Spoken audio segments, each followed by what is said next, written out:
খাবার দাবারগুলো সব নিয়ে টেবিলে বসে পড়েছি বন্ধুরা। খাবার পার্সেলটা তোমরা নিজেরাই দেখতে পাচ্ছ, কত সুন্দর করে কন্টেনারে করে মুড়ে এবং সমস্ত পরিষেবা এদের দেখতে পাচ্ছ, খুবই ভালো। তার সাথে সাথে বলে রাখি, তোমরা কোনো জন্মদিন বাড়ি, তার সাথে সাথে কোনো অনুষ্ঠান বাড়ি, যে কোনো বাড়িতেই কিন্তু সুমূল্যে ওদের খাবার কিন্তু তোমরা অর্ডার করতে পারো। হাতের কাছে কোনো পিকনিক হোক বা কোনো জন্মদিন কিংবা কোনো শ্রাদ্ধ বাড়ি, বিয়ে বাড়ি, যাই বলো না কেন, 200 জন থেকে 50 জন, 50 জন থেকে 30 জন, যে কোনো অর্ডার কিন্তু ওরা নিয়ে থাকে এবং ওরা কিন্তু বাড়িতে সার্ভিস দিয়ে থাকে। তো যাই হোক বন্ধুরা, তোমাদের সাথে কথা বলতে বলতে আমরা খেতে বসে গেছি। অলরেডি 3:30 4টে বাজে, আমরা এখনো পর্যন্ত খাওয়া দাওয়া করিনি। ভাইরা এসেছিল দুপুর 2টোর সময়, কিন্তু অনেকক্ষণ দেরি হয়ে যাওয়ার জন্য আমরা কিন্তু একটু বেলাতেই খেতে বসলাম। আর এখানে দেখো বন্ধুরা, অল্প অল্প করে ভাত নিয়েছি দুজনে। আর দুজনেকে দেখে যত মনে হয় তোমাদের আমরা অনেকটা খেয়ে থাকি, কিন্তু না, একদমই না, খুবই কম। একটা লেবু নিয়েছি, একটুকুনি ভাত নিয়েছি, তার সাথে একটুকুনি ভেজ ডাল নিয়েছি। এটা কিন্তু অপূর্ব লাগছিল। বাঙালির কাছে কিন্তু ডাল ভাত কিন্তু অসাধারণ খেতে লাগে। ভেজ ডাল, তার সাথে যদি হয় এরকম ঝুরি আলু ভাজা, তাহলে খাবারটা তো জমেই যায় বন্ধুরা। সেই রকমই আমার খুবই ভালো লাগছিল। তো অনেকদিন পরে আজকের রান্নাবান্না, অন্যরকম একটু মুখে টেস্ট। আর তার সাথে সাথে আজকে থালকুল পাতা ভাতে দিয়েছিলাম, সেগুলো আর খাওয়া হয়নি, কিন্তু আজকের ভাবলাম এই ভাইদের পেজের খাবারগুলো খাই। তো বন্ধুরা, তোমাদের দাদা ভাই এখানে দেখো পটল চিংড়িটাও দিয়ে দিচ্ছে। আমার পাতের মধ্যেও একটু পটল চিংড়ি দিয়ে দিল। আমি খুব সামান্য পরিমাণে ভাত খাই, তোমরা সবাই জানো। প্লেটের মধ্যে একটা দুটো লেবু নিয়েছি, তার সাথে সাথে এই লেবু, লঙ্কা, পেঁয়াজ সমস্তটাই কিন্তু ওরাই দিয়েছিল। তার সাথে ছিল পাঁপড় ভাজা, আলু ভাজা, ডাল, সবই ছিল। মাছের মানে কাতলা মাছের দই কাতলা, আর তার সাথে ছিল চিকেন কষা, আর তার সাথে ছিল চাটনি, খেজুর, আমসত্ত্ব, টমেটোমের একটা দারুণ চাটনি ছিল, আর চিলি চিকেন, ফ্রাইড রাইস। তো এগুলো সব মিলিয়ে কিন্তু অসাধারণ রান্নাবান্না। আর একটা মাছের এই যে পিস আমরা দুজনে ভাগ করে খেলাম, কারণ আমরা দুজনে দুটো মাছ খেতে পারবো না। আর যেহেতু এটা কাতলা মাছ ছিল, আমরা মানে একটু তেল জাতীয় খাবার দাবার খুব কম খাই, মানে অ্যাভয়েড করি যেগুলো এগুলো।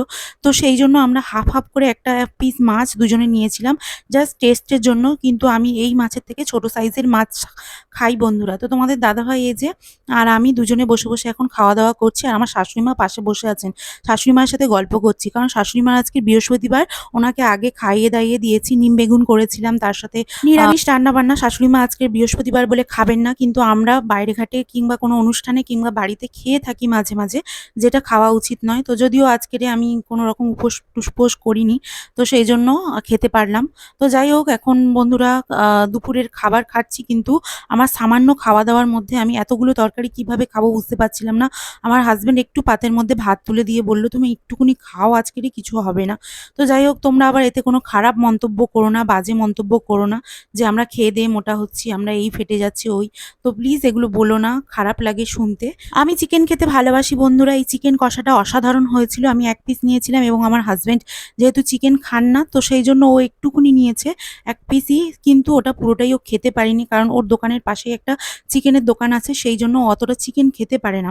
কিন্তু রান্নাবান্নাগুলো কিন্তু একেবারে অসাধারণ হয়েছিল। একদম তোমাদের দাদাভাইয়ের কাছে শুনে নেবে তোমরা কেমন ধরনের রান্নাবান্না আজকে হয়েছিল।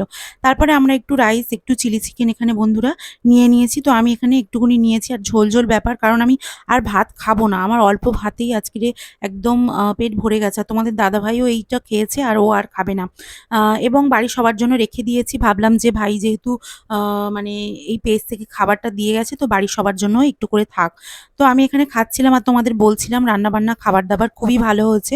ব্যবহার ওদের খুবই ভালো, পরিষেবাও খুব ভালো। তো ভালো বলছি এই জন্যই, কারণ সত্যি খাবারগুলো খুবই ফ্রেশ, এবং মাছ, কাতলা মাছ যেটা ছিল সেটা পুরোপুরি ফ্রেশ ছিল, এবং চিকেনটাও একদম ফ্রেশ ছিল।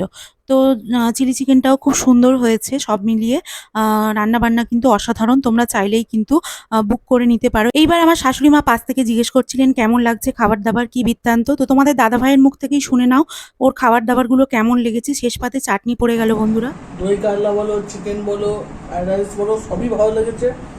আর আরও ওটা তো অপূর্ব, তার থেকে চাটনিটাও আরও ভালো।